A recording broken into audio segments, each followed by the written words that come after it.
Okay, internet, I know what you're thinking, but please, hear me out. Hear me before you judge me.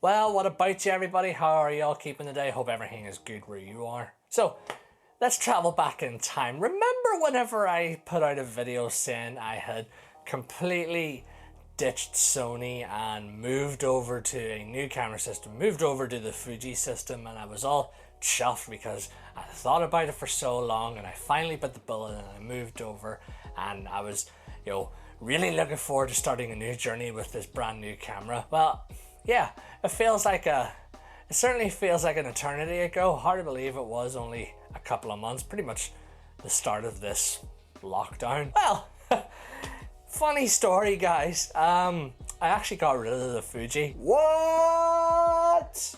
At the time, I was really happy about changing over to a new camera system. I'd been with Sony for so long, and anytime I was in a camera shop, I was always picking up the Fujifilm systems, and I just decided to finally bite the bullet and move over to the Fuji. I got the X-T2 with the 18-55 2.8-4, and don't get me wrong, absolutely fantastic camera. I loved using it. The hands-on with it was just fantastic, with this the buttons and dials and all at the top, the screen on the back, being able to pull out for portraiture work. It was really good, but there was just something that was just niggling with me that I wasn't happy about. And it all came down to the final images. Well, I love Fujifilm tones. The tones that I was getting in any images that I was getting from the Fuji were absolutely stunning.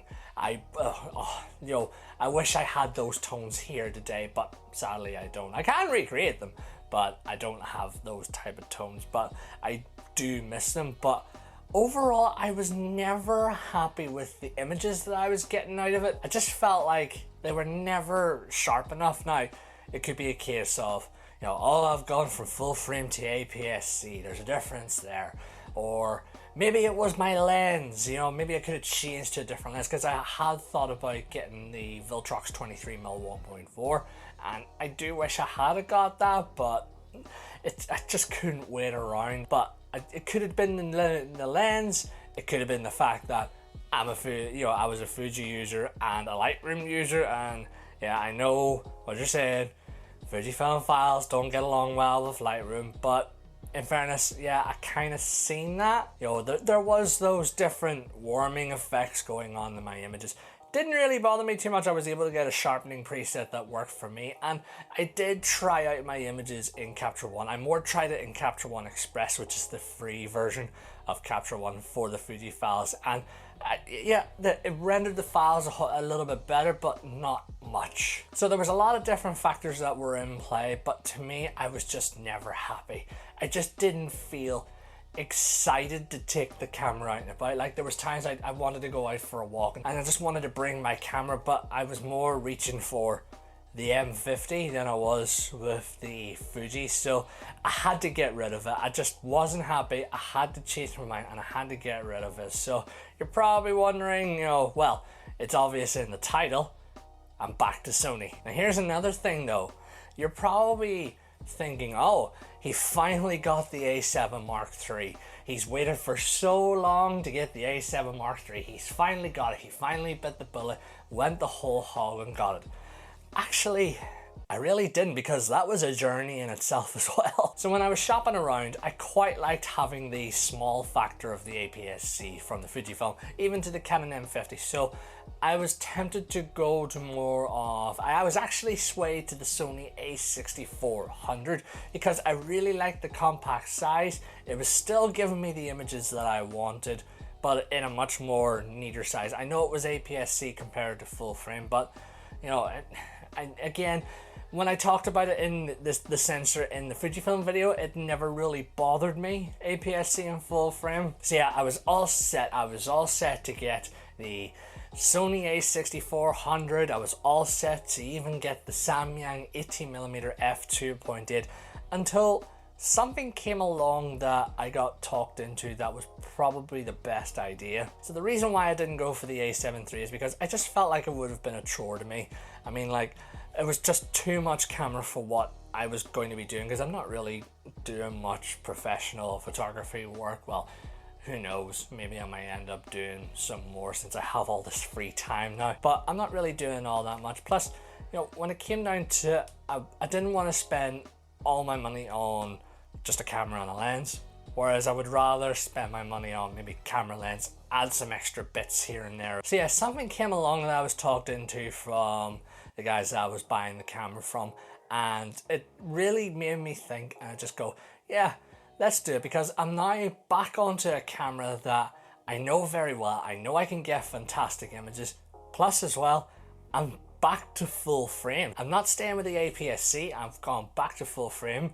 Nope, it's not the A7 I, because that's what I had originally, and it's not the A7 III.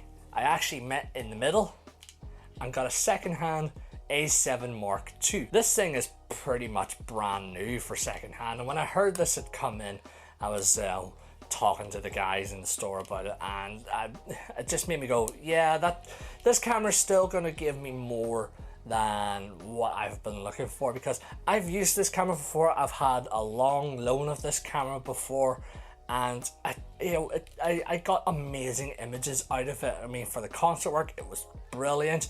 It's a nice size. I still get full frame. So yeah, I met myself in the middle. I went for the A7 II, and I feel a lot happier. Now, I know I'm not getting the fancy IAF that would have been in the likes of the A6400, but that never really bothered me. I never really used IAF. I have had with the A7 Mark I and the A7 Mark II, there has been IAF functions. Did I use them? Not really. I mean, I'm not really missing out if I didn't use it already. Plus, compared to the A6400, at least this camera has IBIS. I've got built-in stabilization into the camera. Now, I know I could have gone to the A6600, but when you started looking at prices with the money you were spending on an A6600, you may as well have just spent a little bit extra and get the A7 III. So I am really happy that I was able to pick this guy up, and I swapped the 18mm.